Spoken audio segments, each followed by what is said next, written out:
खरगे साहब ने जो कहा था उसके लिए उन्होंने सफाई भी दी है और उनके शब्दों को जिस तरह से इस्तेमाल किया गया उन्होंने उसके बारे में कहा है, तो जो खरगे साहब ने कहा है वही सही है, बाकी तो मुझे नहीं पता है, क्योंकि खरगे साहब ने तो सारी चीज़ों को क्लियर कर दिया। उनका कहना है, बीजेपी कह रही है कि पहली बार किसी राजनीतिक पार्टी ने प्रधानमंत्री के लिए ऐसे शब्दों का इस्तेमाल किया। प्रधानमंत्री को यही काम है क्या कि मेरे लिए ये बोल दिया, मेरे लिए ये बोल दिया? अरे भाई, देश के लिए भी बताओगे? नहीं बताओगे? देश के लिए कुछ करना नहीं है, बस मुझे गाली दे दी, मुझे बुरा कह दिया, बस यही काम रहता है। ये प्रधानमंत्री का काम है क्या? प्रधानमंत्री का काम थोड़ी ना है ये। अच्छा, आप देख रहे होंगे कल जो है पश्चिम बंगाल और तमिलनाडु के अंदर प्रथम फेज का चुनाव होने जा रहा है, कैसे देखते हैं आप, किस तरह की चीजें? देखिए, भाजपा साफ हो रही है, देश के अंदर नैरेटिव बन रहा है, भाजपा के खिलाफ माहौल बन रहा है, भाजपा साफ हो रही है, क्योंकि भाजपा को लोग समझ गए।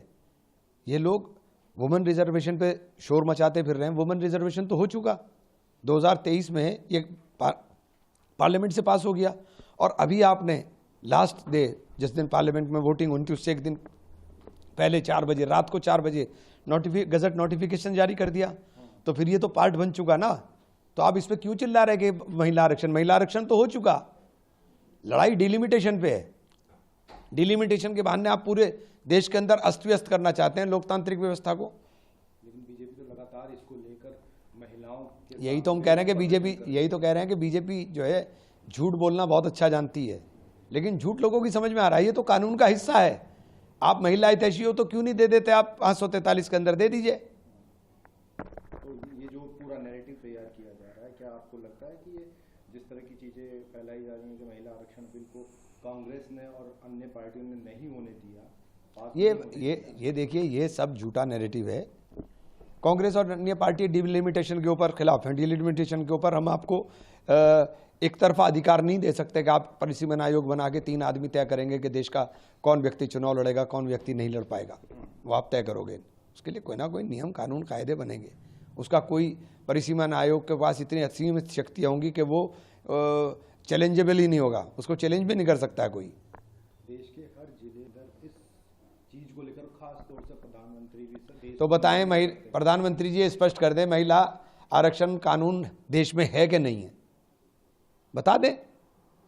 अगर महिला आरक्षण कानून नहीं है तो प्रधानमंत्री जी बोलें कि महिला आरक्षण कानून नहीं है। कह रहे हैं कि महिला को अपमान किया है। कहाँ, बताइए ना आप। मैं स्पेसिफिक महिला आरक्षण देश में है या नहीं है बता दें। महिला आरक्षण कानून बन चुका है, 2023 में पार्लियामेंट से पास हो गया था, और अब गजट नोटिफिकेशन इन्होंने जारी कर दिया। ये हिस्सा है। तो क्या पूरा देश को झूठा नैरेटिव है, असल में झूठ इतना बोलते हैं ना। लड़ाई डिलिमिटेशन की है, डिलिमिटेशन के ऊपर बोलेंगे लोग नहीं सुन पाएंगे, अब झूठ बोल रहे हैं। क्या कहेंगे कि जिस मंगलवार को हिंदू धर्म के अंदर लोग पवित्र मानते हैं, उसी दिन मछली का सेवन करके बंगाल की जनता को दिखाया जा रहा है कि हम ये तो एक्टर हैं। यहाँ गौ माता चिल्लाएंगे, नॉर्थ ईस्ट में जाके गाय मानी रहती, ये गोवा के अंदर गौ माता नहीं रहती, ओपन स्लॉटरिंग होती है, काउ स्लॉटरिंग। तो इनके बारे में क्या बोले हैं? ये तो जो कहते हैं वो कभी करते नहीं। अनुराग ठाकुर जी इसको साफ दिखाई दे रहे हैं, तो मैं कह रहा हूँ कि मछली बहुत अच्छी बनी हुई है, हाँ, और खानी चाहिए। हाँ, तो ये तो सब लोग है। एक बात तो सुनिए, देश के अंदर 82% लोग मांसाहारी हैं, और इल्ज़ाम किस पे लगता है? देश के अंदर मुसलमान की आबादी तो 11% है, देश का 82% आदमी मांसाहारी है। कोई सनातनी मीट बताता है? ये ऐसे धार्मिक है, सनातन में मीट का क्या लेना देना भाई?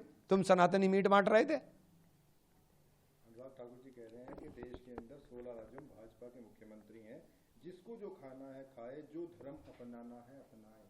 ये तो देश का कानून कह रहा है, ये अनुराग ठाकुर नहीं कह रहा है, ये बाबा साहब का बनाया हुआ संविधान कह रहा है।